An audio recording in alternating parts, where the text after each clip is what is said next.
کے اندر نہیں دیکھی، نہ یہاں رول آف لا تھا، اور جو ہماری اشرافیہ کی جو اخلاقیات تھی اس کی بڑی نچلی سٹینڈرڈ تھی اور وہ گرتی گئی۔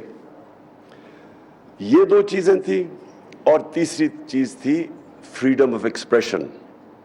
یہ جو آج ہم ادھر کھڑے ہیں، ادھر ایک ہائیڈ پارک کارنر ہوتا ہے، ابھی بھی ہے، تو وہاں کوئی بھی سنڈے کو چلا جائے، وہ جو کھڑا ہوتا تھا وہ جا کے جو مرضی بولنا چاہتا تھا وہ بولتا تھا۔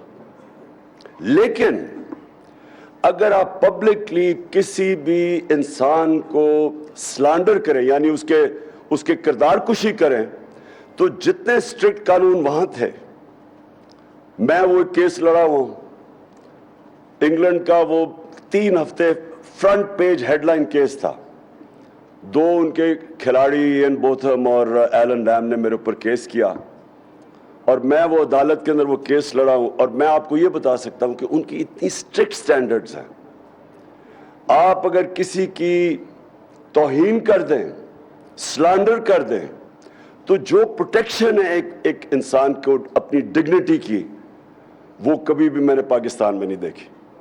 سو پہلے میں آپ کو بیس کر دوں کہ جو میرا ایکسپیرئنس تھا جمہوریت کا، freedom of expression, rule of law, فلاحی ریاست، وہ میں نے ساری برطانیہ کے اندر دیکھی، اور میں اس عمر میں گیا تھا جب یہاں نہ کوئی ڈیموکریسی تھی، یہاں ڈکٹیٹرشپ تھی، اور جو مورل سٹینڈرڈز تھے، ابھی بھی انگریز جب یہاں سے گیا تھا تو کافی ہماری جو موریلٹی تھی وہ کافی اوپر تھی، وہ آہستہ آہستہ گرتی گئی۔ اور میں پھر جب پاکستان میں جو، اب میں آپ کا تجزیہ دیتا ہوں، آپ سب یہ کہہ رہے تھے پہلے کہ پاکستان میں مسئلہ کیا ہے، اور بیسکلی آپ نے سب نے ایک ہی بات کی، اصل میں رول آف لا نہیں ہے، جو طاقتور ہے وہ قانون سے اوپر ہے۔ اسی لیے میں نے جب اپنی پولیٹکس شروع کی تو اس کا نام رکھا تحریک انصاف، کہ انصاف کا مطلب یہ ہوتا ہے کہ قانون کے سامنے سب ایک برابر ہوتے ہیں، یہ ہے انصاف۔ سمپل یہ ہے، حضرت علی کا قول ہے کہ کفر کا نظام چل جائے گا لیکن نا انصافی اور ظلم کا نظام نہیں چل سکتا۔ بیسکلی جو ابن خلدون نے آج سے پتہ نہیں 700-800 سال پہلے بات کہی تھی، اس نے کہا کہ میرا جو تجزیہ ہے قرآن کا، کہ اللہ نے انسان کو زمین پہ بھیجا ہی ایک وجہ سے ہے کہ میری زمین پہ انصاف قائم کرو۔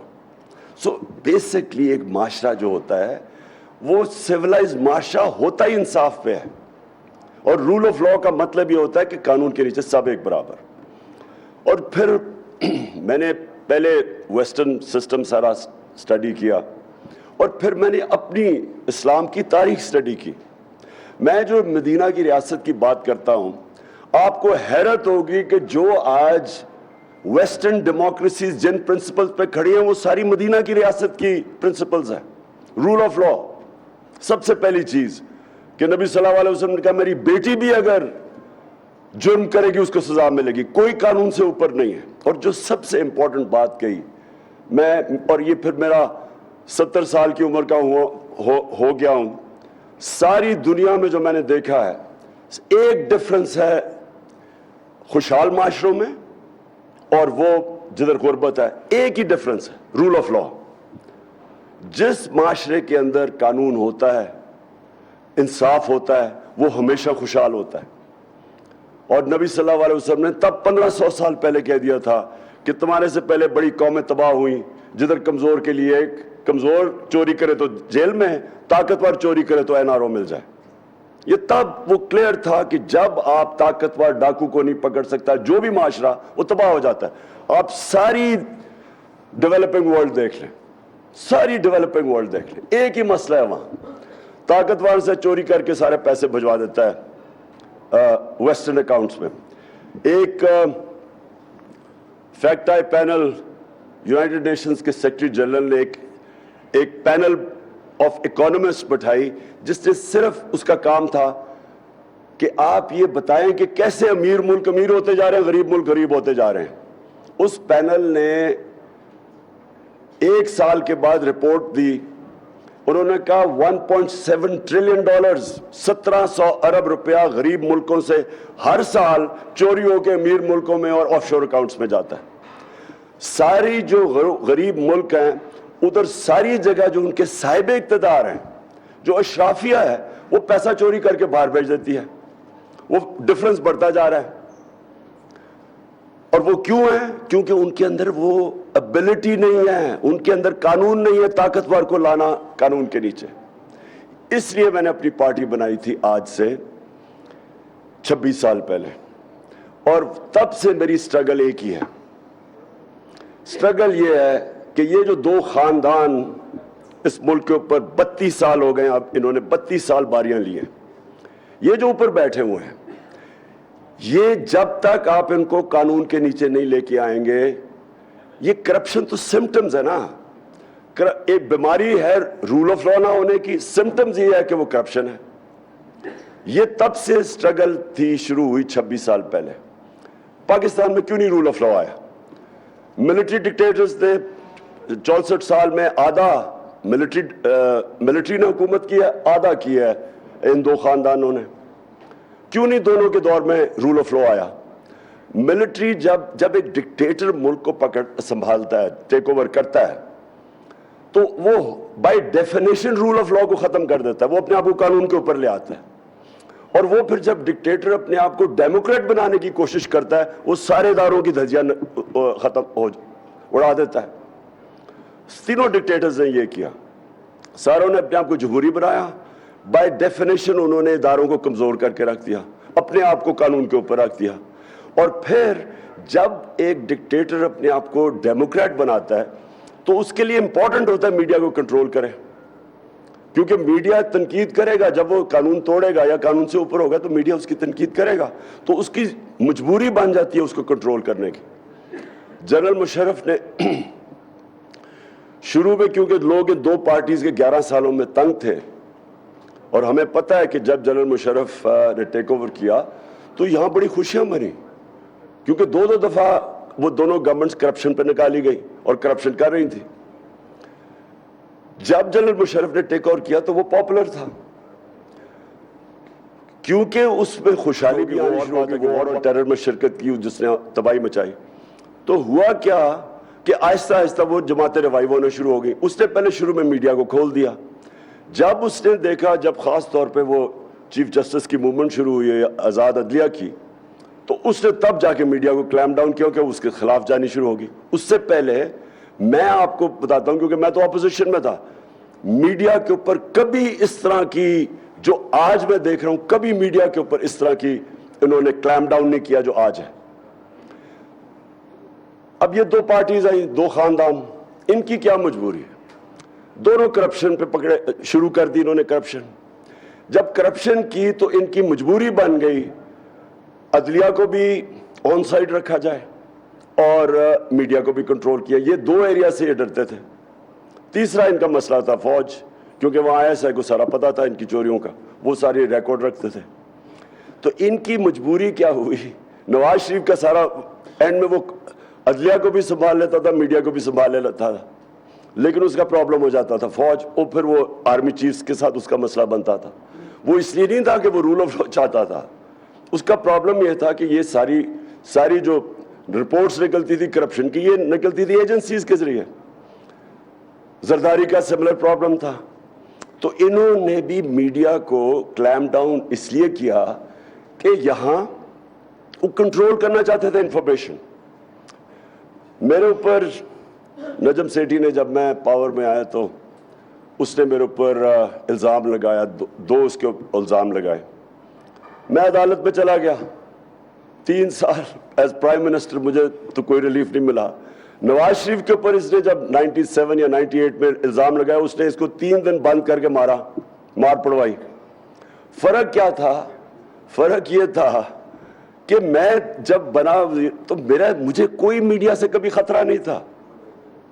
میں یہ آپ کو کلیئر کر دوں کہ جب میں پرائم منسٹر بنا, مجھے تو میڈیا سے کبھی ڈر نہیں تھا.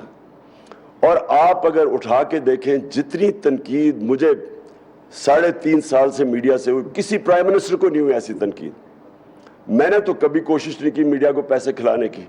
میں نے ایک میڈیا کے اوپر کبھی کسی کے اوپر ایکشن سوائے نجم سیٹھی کیونکہ اس نے ذات پہ مجھے اٹیک کیا تھا اس کے اوپر عدالت میں گیا, میں نے ایک میڈیا کے اوپر کوئی ایکشن نہیں لیا. یہ شیرین کو پتا ہے کہ کئی دفعہ 3-4 دفعہ ہوا ہے میرے خیال میں, ہمیں کیبنٹ میں جب میٹنگ پہ آئے پتا چلا جی کسی کو اٹھا لیا جرنلسٹ کو, وہ میرے انسٹرکشنز کے اوپر کبھی کسی کو نہیں اٹھایا. پرابلم کچھ اور تھا اور وہ میں آپ کو بھی ذرا پہلے میں آپ کو بتا دوں گا میرے 3.5 سال میں نے کیا چیز دیکھی اور آگے وے فارورڈ کیا آج پاکستان کا. یہ بڑا کرٹیکل ہے کہ ہم ریئلائز کریں کہ ہم آج کدھر کھڑے ہیں اور ہم اب آگے کیسے جا سکتے ہیں. ہوا کیا کہ پرابلم مجھے صرف ایک تھا, سلانڈر کا. یعنی جب فیک نیوز ہوتا تھا, میرے کئی منسٹرز کے اوپر آ گیا جی کیا انہوں نے ٹیکس چوری کیا یا کچھ کیا, تو جس منسٹر کی بھی مجھے پتا چلتا تھا کہ اس کے اوپر کوئی خبر آئے, میں امیجیٹلی اس کو واٹس ایپ کرتا تھا اور میں کہتا تھا اب اس کو اپنے آپ کو ڈیفینڈ کرو کہ بتاؤ کہ کیا ہوا. تو وہ پتا منسٹر ایونچولی, اور 2 کا مجھے پتا ہے, انہوں نے پتا کہ فیک نیوز تھی. اب دیکھیں اگر گورنمنٹ میں آپ بیٹھے ہوئے ہیں, آپ کوشش کر رہے ہیں کہ کلین گورنمنٹ دینے کے لیے, اور جب ایک کوئی فیک نیوز اس کے اوپر آ جاتا ہے جو کہ انٹیگریٹی گورنمنٹ, ایک منسٹر کے اوپر جب کوئی کہتا ہے نا کہ اسے ٹیکس نہیں دیا, گورنمنٹ کی انٹیگریٹی افیکٹ ہوتی ہے. میرا صرف مسئلہ یہ تھا کہ جو کسی بھی ویسٹرن ڈیموکریسی کے اندر, کیونکہ میں برطانیہ کو تو جانتا ہوں بڑی اچھی طرح, ہمارے 2 ایک وزیر تھا اور ایک ہمارا ایک پارٹی کا آدمی تھا, دونوں کے اوپر جب سلانڈر ہوا انہوں نے لنڈن میں جا کے کیس کیا اور ان کو ڈیمیجز ملے. پاکستان میں کچھ رسپانس نہیں ملتا تھا, نہ کسی کو فکر ہے, نہ کوئی ڈرتا ہے یہاں. تو دیکھیں 2 مختلف چیزیں, ایک ہے freedom of expression. Freedom of expression کے بغیر دنیا میں کوئی انسانی معاشرہ پروگریس نہیں کر سکتا.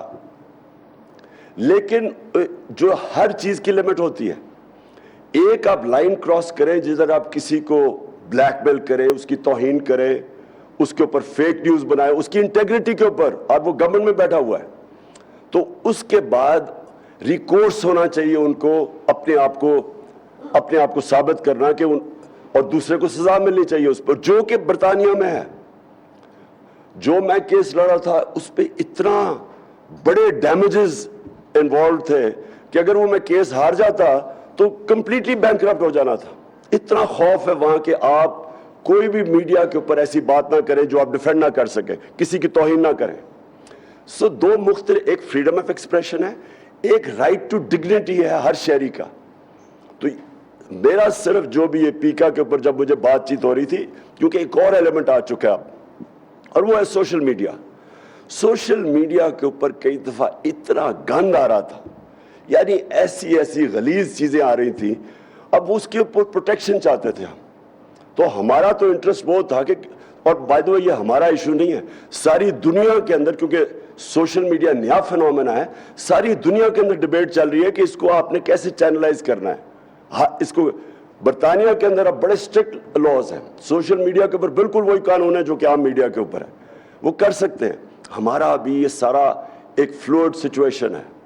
سو فریڈم آف ایکسپریشن, میں پھر سے آپ کو کہتا ہوں کہ معاشرے کے اندر جب تک ایک تعمیری کرٹیسزم نہ ہو, ایک گورنمنٹ, میں گورنمنٹ میں بیٹھا ہوا تھا, کئی دفعہ جب تنقید ہوتی تھی تو بڑا ہمیں فائدہ ہوتا تھا اس تنقید سے. وزیروں کو میں پوچھتا تھا کہ یہ تمہارے اوپر آئی ہے, تمہاری وزارت پہ آئی ہے, یہ فائدہ کرواتے ہیں, یہ ہمارے ایک واچ ڈاگ ہے. لیکن کئی دفعہ, اب میں آپ کو اب بتاؤں, ہم جا رہے چائنا, پاکستان بینکرپٹ تھا, شروع میں آیا ہمارے پاس 2-3 ہفتے 4 ہفتے کی ایکسپورٹ کا ریزروز رہ گئے تھے. تو جب چائنا جانے لگے, اور چائنیز کی بڑی ان کی ایک اسپیشل, ان کی عجیب سائیکی ہے, وہ بڑے سینسٹیو لوگ ہیں.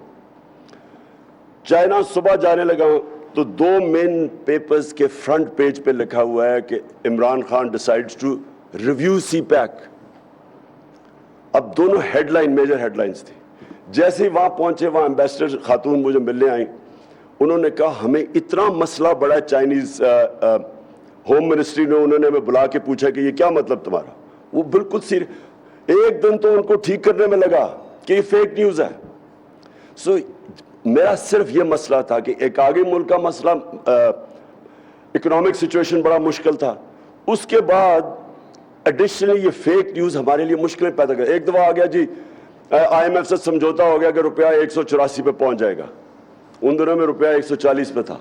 تو ایک دم جب اسپیکولیشن شروع ہو گئی مارکیٹ میں, روپے پہ پریشر پڑ گیا, پہلے ہی ریزروز نہیں ہمارے. میں ان چیزوں کی بات کر رہا ہوں کہ یہ ادھر یہ جو بیلنس ہے یہ بڑا امپورٹنٹ ہے. لیکن فریڈم آف ایکسپریشن, نہ مجھے کبھی کسی سے ڈر تھا کہ میری کوئی چوری کسی نے پکڑ, کہ مجھے ڈر ہے کہ میرے کوئی میری چوری یا کرپشن سامنے لے آئے گا. میں انکریج کرتا ہوں کہ اگر کسی بھی ہماری ڈپارٹمنٹ میں منسٹری کے اندر کرپشن ہے تو بتاؤ, کیونکہ اگر میں چوری نہیں کر رہا تو میں کسی کو کیوں کرنے دوں گا. تو ہم نے تو میڈیا سے تو ہمیں کوئی خوف نہیں تھا. عدلیہ سے کوئی مجھے کہے کہ ہمارے دور میں ہم نے کوئی انٹروینشن کی ہو عدالتوں کو, کوئی ہم نے کسی کو میڈیا کو کہا, عدالتوں کو کہا کہ جی یہ اٹھا کے ٹیلی فون کے جی ججمنٹ دو, کوئی ہم نے کوشش کی ہو کسی قسم کی ججمنٹ افیکٹ کرنے کے لیے, کیونکہ ہم کوئی قانون نہیں توڑ رہے تھے, ہم قانون کے بیچ میں تھے. پرابلم میں آپ کو بتاتا ہوں کیا آ رہی تھی. پرابلم کیا آ رہی تھی کہ دیکھیں وار آن ٹیرر جب ہوئی نا, اور میں کہہ بیٹھا ہوں کہ اس میں ہمیں کبھی شرکت نہیں کرنی چاہیے تھی. مجھے جب بھی مسئلہ ہوتا تھا میں حامر بھی پروگرام کے اوپر جا کے اپنی جا کے پوائنٹ آف ویو دیا کرتا تھا ڈرونز کے اوپر, اس کو سب پتہ ہے. میں یہ سمجھتا تھا کہ ہم نے بہت بڑا ڈیزاسٹر کیا اس میں شرکت کر کے. اس معاشرے نے جتنا ڈیمیج اٹھایا ہے اس وار آن ٹیرر کی وجہ سے, کبھی بھی کوئی کمیشن بیٹھے تو پتہ چلے کہ ہمیں کتنا نقصان ہوا ہے اس سے. چھوڑیں کہ ہم نے اپنے اربوں ڈالر کا نقصان ہوا, قبائلی علاقہ ہمارا اجڑ گیا, 80,000 لوگ ہمارے قربان ہوئے اس وار کے اندر. ڈرون اٹیکس کبھی بھی یہ انہرڈ آف ہے کہ آپ ہی کا ملک کسی کی جنگ میں شرکت کر رہا ہے ان کی, اور وہ آپ ہی کو اٹیک کر رہے ہیں. یہ ہیومن ہسٹری میں کبھی نہیں ہوا. لیکن جو سب سے بڑا ڈیزاسٹر ہوا کہ ہمارے جو لوگوں کے سول اور ہیومن رائٹس تھے وہ افیکٹ ہوئے. وار آن ٹیرر کے اندر وہ لوگوں کو اٹھانا شروع کر دیا, مسنگ پرسن شروع ہو گئے. سب سے پہلے میں نے مظاہرہ کیا تھا مسنگ پرسن کا 2003 میں, جب عافیہ صدیقوں کو اٹھا لیا تھا. اب جب تک میں گورنمنٹ میں نہیں آیا تو مجھے تو فوج کا ویو نہیں پتا تھا, تو میں تب تک اس کے خلاف ہمیشہ بولتا رہا, کیونکہ اینڈ میں میرے پاس آتے تھے مسنگ پرسن جن کے کوئی لوگ جن کے رشتہ دار اٹھا لیے جاتے تھے, تو میرے پاس آتے تھے. اور وہ اس سے زیادہ میں نے تکلیف دہ چیزیں نہیں دیکھی کہ عورت آ رہی ہے کہ میرا ہسبینڈ غائب ہے, ماں آ رہی ہے بیٹا غائب ہے. اس طرح کے جو درد بھرے سینز میں دیکھتا رہا. اس کے گورنمنٹ میں آئے اور یہ جو آپ نے پتہ چلا کہ کئی دفعہ لوگوں کو اٹھا لیا جاتا تھا ہمارے دور پہ, وہ ہم اسی کے وہ نیشنل سیکیورٹی کے اندر وہ آ جاتا تھا. ہم جب میری جنرل باجوہ سے بات چیت ہوئی اس کے اوپر, جنرل فیض تھے تب ISI, میں تب بات کرتا تھا. مسنگ پرسنز کے اوپر میں نے بڑی دفعہ بات کی. ایک تو انہوں نے کافی لوگ چھوڑے, لیکن وہ کہتے تھے جی پرابلم کدھر آ رہا ہے عدلیہ کا. اگر ایک ٹیررسٹ کو ہم دیتے ہیں عدالتوں میں, اس کا ثابت کرنا بڑا مشکل ہے کہ وہ واقعی اس نے وٹنسز کدھر سے آئیں گے. اور پھر امریکہ کا, انگلینڈ کا مثال دی جاتی تھی کہ انہوں نے جب یہ وار آن ٹیرر کے دوران اپنے ملک میں بھی انہوں نے جس طرح لوگوں کو پکڑا, وہ اور بات ہے کہ تقریباً زیادہ تر مسلمانوں کو ہی وہ پکڑتے تھے اور ان کے رائٹس انہوں نے ختم کر دیے. لیکن وہ ٹیررزم ایک ایسی چیز ہے کہ اس کے لیے مشکل پڑ جاتا تھا ان کو عدالتوں کو ثابت کرنا. اور وہ فوج ادھر سے ڈرتی تھی کہ دیکھیں آپ یہ پھر چھوڑ دیں گے اور یہ پھر ہمارے خلاف ایکٹیویٹی کریں گے. تو ان کا ایک یہ پوائنٹ آف ویو تھا. اس کے اوپر بھی ہم ایک چیز فائنلی ایک نتیجے پہ پہنچ گئے تھے اور وہ ہم پاس کرنے لگے تھے کہ کوئی بھی مسنگ پرسن نہ ہو, آپ بشک ٹائم ایکسٹینڈ کر دیں, کہ آپ اگر آپ اس ٹائم تک ثابت نہیں کر سکتے، لیکن اس کے رشتہ داروں کو تو پتا ہونا کہ وہ کدھر ہے. سب سے زیادہ ظلم تو رشتہ داروں پہ، تو خیر یہ ہم کر رہے تھے، لیکن ان کا یہ پوائنٹ آف ویو تھا. لیکن دیکھیں میں آخر میں یہ جو جدھر آج پاکستان کھڑا ہے نا، میرا آنیسٹ اوپینین یہ ہے کہ اپنی تاریخ کا سب سے فیصلہ کن ڈیفائننگ مومنٹ پہ کھڑا ہوا ہے. یہ بڑا امپورٹنٹ ہے کہ اس وقت فیصلے ٹھیک کیے جائیں. دیکھیں سب سے پہلے تو یہ کہنا کہ یہ سازش تھی یا مداخلت تھی، اس سے زیادہ یعنی ایک باہر ایک انڈر سیکرٹری امریکن ایک پاکستانی ایمبیسڈر سے میٹنگ میں ایک کھلی دھمکی دیتا ہے، اور وہ ریکارڈڈ ہے، منٹس ہیں اس کے، وہ ہمیں سائفر بھیجتا ہے اسد مجید، میں پڑھتا ہوں، اور وہ کہہ رہا ہے ہمارے امبیسڈر کو کہ اپنے پرائم منسٹر کو اگر آپ نے عمران خان کو نہ ہٹایا، میرا نام عمران خان کو اگر آپ نے نہ ہٹایا تو پاکستان کو بڑی مشکلوں کا سامنا کرنا پڑے گا، لیکن اگر ہٹا دیا تو ہم معاف کر دیں گے. یعنی اتنے ایسا تکبر. مجھے تو سب سے، میں نے وہ سی این این پہ کہا، میں نے کہا اس کو تو بیڈ مینرز پہ نکال دینا چاہیے اس ڈونلڈ لو کو، کہ اتنی بے شرمی اور تکبر سے کسی ملک کے امبیسڈر، اچھا امبیسڈر کو کہہ رہا ہے کہ پرائم منسٹر کو نکال دو. یعنی کس کو وہ کہہ رہا ہے؟ میں فورن آفس تو میرے نیچے ہے، تو وہ دھمکی دیتا ہے. اگلے دن عدم اعتماد ہوتا ہے. اچھا وہ یہ بھی کہتا ہے کہ عدم اعتماد کو کامیاب کرنا ہے، اگر نہ ہوا تو یہ کانسیکوینسز. اگلے دن وہ ہوتا ہے. اس کے بعد ایک دم ہمارے ایلائز اتحادیوں کو ایک دم پتہ چلتا ہے کہ جی تحریک انصاف تو بہت بری ہے.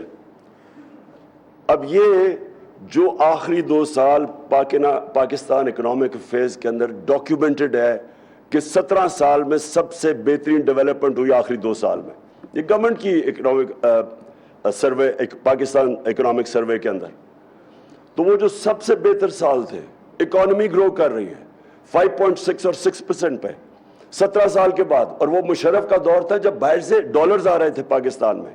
ہم نے جب ان کی جنگ میں شرکت کی تو کھلا کریڈٹ ملا پاکستان کو، تب تھا.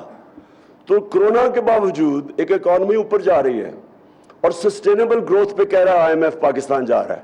اور اس وقت ایک دم اتحادیوں کو یاد آتا ہے کہ یہ تو بہت بری گورنمنٹ ہے. پھر ہمارے جو لوگ، اب یہ سوچیں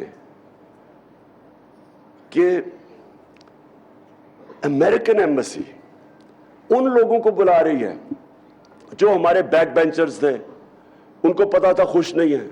پروونشل اسمبلی میں بلا رہی ہے، عاطف خان کو بلا لیا کہ اچھا جی آپ کی سنا ہے اس سے تعلقات اچھے نہیں محمود خان سے، تو عدم اعتماد کا کیا ایشو، ہم اگر کریں تو کیا ہوگا. کون سی دنیا میں ایمبیسی اس طرح کرتی ہے؟ اور یہ 3-4 مہینے پہلے عدم اعتماد سے یہ شروع ہو گئے تھے کرنا. بار بار مل رہے ہیں ہمیں، ساری رپورٹ آ رہی ہے، ساری اپوزیشن کے ممبرز کو مل رہے ہیں. سب کو پتا چل گیا 2 مہینے پہلے کہ جی آنے والا ہے. اور جو امریکن ایمبیسی کو مل رہا تھا سب جی امریکن نے فیصلہ کر لیا. میرا سب سے بڑا پوائنٹ یہ کہ دیکھیں یہ پاکستان کی فیوچر کے لیے اگر اس کے اوپر تحقیقات ہی نہیں ہوگی، اور مجھے کہا جی کہ آپ نے ان کے اوپر انکوائری نہیں کی، ہم نے تو ایک دم کیبنٹ پہ رکھا، کیبنٹ نے کمیشن بنائی انویسٹیگیشن کی، ہم نے نیشنل سیکورٹی کاؤنسل میں رکھا، پارلیمنٹ کی نیشنل سیکورٹی کاؤنسل میں رکھا، پھر پریزیڈنٹ نے بھیجا سی جے کو وہ سائفر کے یہ اس کے اوپر انویسٹیگیشن ہونی چاہیے. اسپیکر بھیجتا ہے چیف جسٹس کو کہ جی اس کے اوپر انویسٹیگیشن ہونی چاہیے. اور ہم کیا کرتے ہیں؟ اپنی جو کمیشن تھی وہ ہماری گورنمنٹ چلے گئی. انہوں نے جو آئے تھے انہوں نے تو نہیں انویسٹیگیٹ کرنا تھا، وہ تو بینیفیشریز تھے اس کے. تو اس سٹیج کے اوپر یہ ایک نیشنل ایشو ہے، اس کو پوری کوشش کی دبانے کی، سائفر کو پوری کوشش کی کہ یہ کسی کو پتہ نہ چلے، اس کا ہر کوشش کی اس کو دبانے کی. یہ بھی کہا گیا جی سائفر تو ایسے آتے رہتے ہیں. ایسے سائفر کہیں بھی دنیا میں کسی بنانا ریپبلک کو بھی نہیں آتے. کسی فورن آفس سے پوچھے کہ کیا اس طرح کی کوئی لینگویج استعمال کرتا ہے، اور میں فل مارکس اسد مجید کو دیتا ہوں امبیسڈر کو. اس نے سائفر کے اینڈ میں لکھا کہ امریکہ کو ڈیمارش کرنا چاہیے آپ کو، جو انہوں نے لینگویج انہوں نے استعمال کیا کہ اپنے پرائم منسٹر کو ہٹاؤ. اور اس کے بعد جب پرائم منسٹر ہٹتا ہے, دیکھیں یہ امپورٹنٹ اس لیے ہے کہ کیا پاکستان دنیا کی 5ویں آبادی میں بڑا ملک, کیا اس کا ایک الیکٹڈ پرائم منسٹر کو اس طرح ریموو کریں گے؟ میں اگلا سوال پوچھتا ہوں کہ آگے کوئی آ کے کھڑا ہوگا؟ کوئی بھی آگے آ کے پرائم منسٹر کو دھمکی ملے گی؟ کیونکہ یاد رکھیں مشرف اپنی کتاب میں لکھتا ہے کہ مجھے رچرڈ آرمیٹیج نے کہا کہ we will bomb you into stone age. ایک ریزن دیتا ہے کہ ہم ان کی جنگ میں اس طرح گئے ہیں. تو کون کھڑا ہوگا؟ کبھی کسی نے اسیس کیا کہ اس دھمکی پہ اور جب ہم کی جنگ میں شرکت کی, کبھی کوئی کمیشن بیٹھی ہے, پتہ چلا ہے کہ پاکستان کو کتنا نقصان ہوا ہے؟ تو اور اس سائفر میں وہ لکھتا ہے کہ عمران خان نے جو رشیا کا دورہ کیا ہے یہ اپنے طور پہ کیا ہے. مطلب یہ کہ اس فورن آفس نے سارے اکیلے خود فیصلہ کیا, اور اس نے جو رشین جو وزٹ تھی اس کو موڈ پوائنٹ بنا لیا. پوائنٹ یہ ہے کہ اس کے اوپر اگر سپریم کورٹ انکوائری نہیں کرتا, الٹا دھمکی دیتے ہیں کہ آرٹیکل 6 لگ جانا ہے عمران خان کے اوپر, چھوڑے کہ عمران خان کون ہے. یہ پاکستان کی توہین ہے اس ملک کی. جو اس وقت سچویشن ہے, جو اب میں اپنی فائنل بات کرتا ہوں کہ ہونا کیا چاہیے. اب دیکھیں پاکستان کے اندر ایک بیلنس ہونا چاہیے. ہمارے اندر بیلنس آیا ہی نہیں. جب ملٹری جاتی تھی, جو ہماری سویلین حکومت آتی تھی, سویلین حکومت کرتی کیا تھی کہ وہ پوری اجازت دے دیتی تھی ملٹری کو کہ اچھا آپ کی یہ ڈومین ہے, آپ جو مرضی کریں, کیونکہ وہ کمزور ہوتے تھے. اور دوسرا کیونکہ ان کی ڈیموکریسی ڈیپینڈ کرتی ہے مورل سٹرینگتھ کے اوپر, ناٹ فزیکل سٹرینگتھ. فزیکل سٹرینگتھ فوج کے پاس ہوتی ہے. جب آپ کرپشن کرتے ہیں, آپ کے اوپر کیسز ہوتے ہیں اور آپ فکر ہوتی ہے, تو آپ پھر اور سپیس دیتے جاتے ہیں. یہ جو بیلنس ہے یہ ابھی تک آیا نہیں, اور اس کی وجہ سے آج ایک یہ سچویشن ڈیولپ ہو گیا ہے کہ جو اسٹیبلشمنٹ ہے وہ ریئلائز نہیں کر رہی کہ وہ جو اب حرکتیں کر رہی ہے, جو ابھی بات انہوں نے بالکل ٹھیک کی کہ ہم اپنی فوج کو, رانا عظیم نے ٹھیک کہا کہ فوج کو کبھی کمزور نہیں ہم افورڈ کر سکتے. ہمارے ارد گرد سارے مسلمان دنیا کی آپ کے سامنے اگزامپلز ہیں.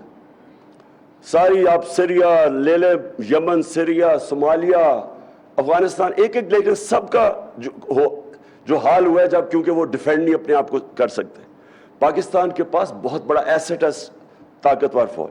اس کو ہمیں بچانا ہے, کیونکہ اگر پبلک کے اندر اور فوج کے اندر فاصلے بڑھتے رہے جو بڑھ رہے ہیں, تو اس سے ایونچولی فوج کو نقصان ہے اور پاکستان کو نقصان ہے.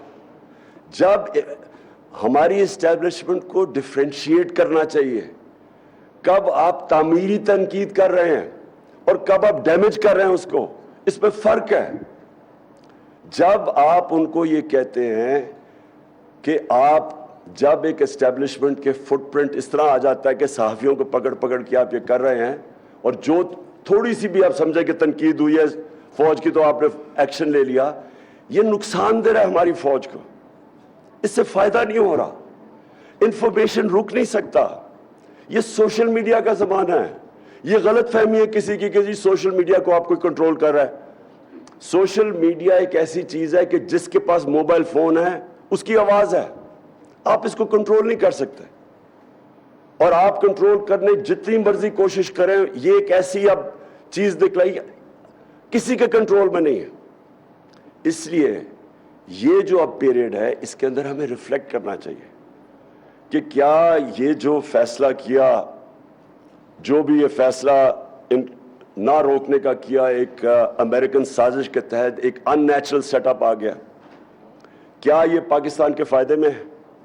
کیا پاکستان کے فائدے میں ہے کہ 1100 ارب روپے آتے ساتھ ہی انہوں نے جو نیب کے اندر کیسز پڑے ہوئے تھے انہوں نے ختم کروا دیے.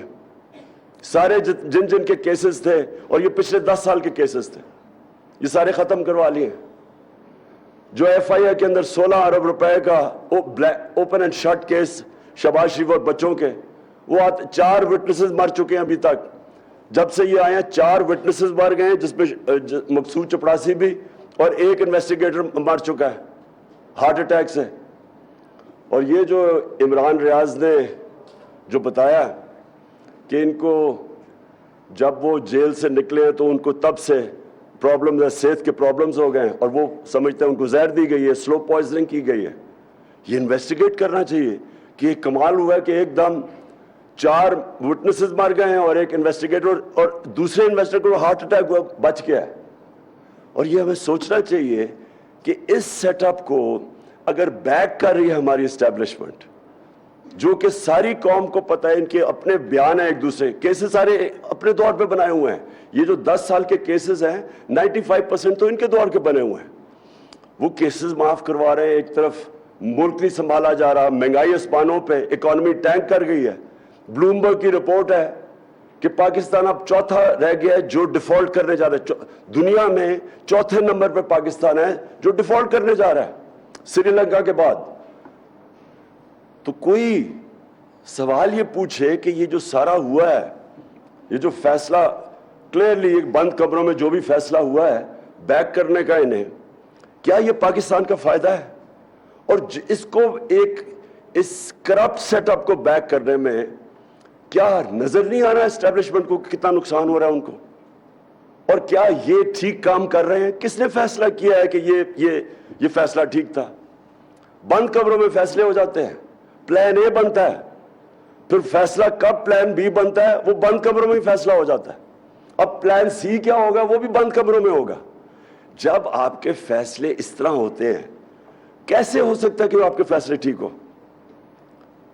یہ جو اس طرح کے فیصلے ہوتے ہیں, کیونکہ ہم اسٹیبلشمنٹ کی بات کر رہے ہیں, دنیا کی تاریخ کی اپنے وقت کی 2 سب سے بڑی سب سے طاقتور فوجیں, ایک ہٹلر کی اس وقت 1941 میں سب سے طاقتور دنیا کی فوج تھی, اور دوسری نپولین کی. دونوں فوجیں تباہ ہو گئی روس کے اندر. کیسے تباہ ہوئی؟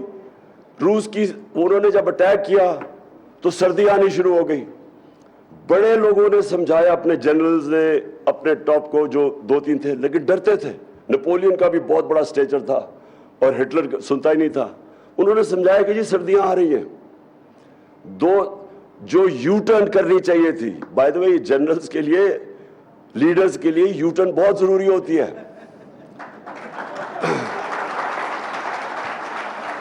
کیونکہ کوئی بھی لیڈر اپنے آپ کو عقل کل نہیں سمجھنا چاہیے. غلطیاں ہوتی ہیں لیڈر سے. بہتر یہ ہوتا ہے کہ غلطی پہچان کے, تو وہ کہتے ہیں نا when you are in a hole stop digging. آپ کو پتا ہونا چاہیے کہ یہ اب میرے سے غلطی ہو گئی ہے تو اب واپس آ جائیں. دونوں دنیا کی اس وقت کی سب سے طاقتور فوج سردیوں میں تباہ ہو گئی, روس کی سردیوں میں.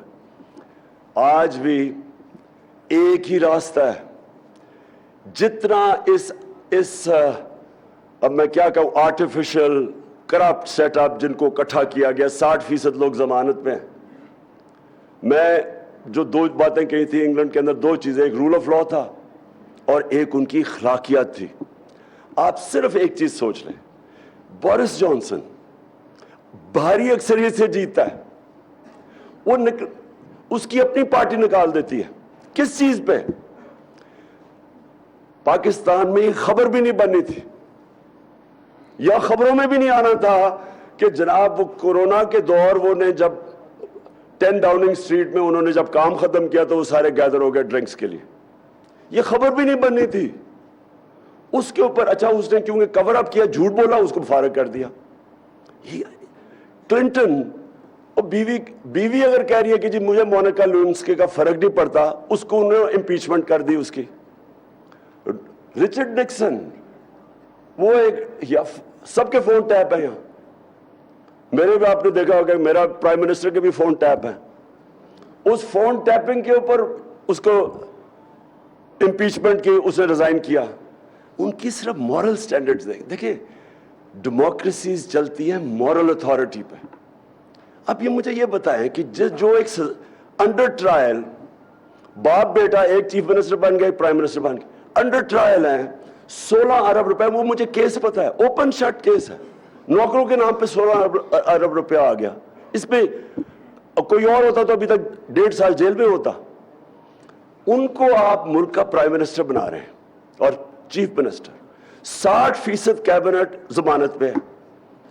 جب ایک ملک کی قیادت, اس کی جب موریلٹی, ان کی مورل سٹینڈرڈز ادھر پہنچ گئے کہ آپ نے ان لوگوں کو اوپر بٹھا دیا ہے, مجھے یہ بتائیں جیل میں لوگ کیا کر رہے ہیں پھر؟ اب کس منہ سے غریب لوگوں کو جیلوں میں ڈالا ہوا ہے؟ اوپر سے آ کے انہوں نے آتے ساتھ NRO2 لے لیا.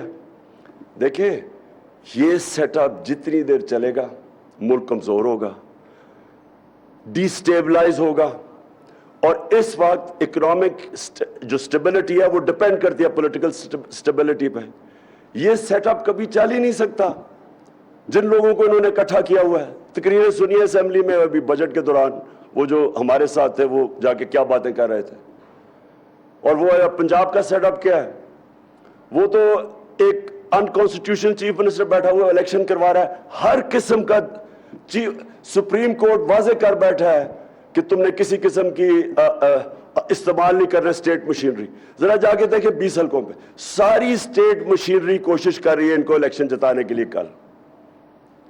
تو اگر اس سیٹ اپ کو اس طرح زیادہ آگے جا کے انلیگل کام کر کے اس سیٹ اپ کو اوپر رکھنا ہے, اکاؤنٹیبلٹی ختم کر کے, کس کو نقصان ہو رہا ہے؟ سارا ایونچولی سارا قوم دیکھ رہی ہے اسٹیبلشمنٹ کی پاور ان کے پاس ہے, ساری قوم ادھر دیکھ رہی ہے. اپنی اسٹیبلشمنٹ, اپنی فوج کو بچانے کے لیے تعمیری تنقید ضروری ہے.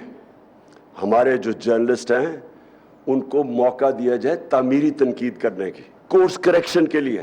غلطیاں سب سے ہو جاتی ہیں, سب غلطیاں کر دیتے ہیں, کوئی عقل کل نہیں ہے.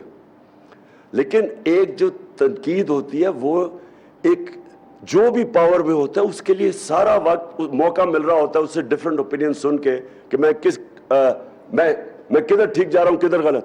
ایک اس جو بھی اوپر ڈیسیژن میکر ہے اس میں ایبلٹی ہونی چاہیے کہ یہ تنقید خود ہی فیصلہ کرے کہ یہ تنقید تعمیری ہے اور یہ تنقید کے پیچھے ایجنڈا ہے, وہ فیصلہ کرے.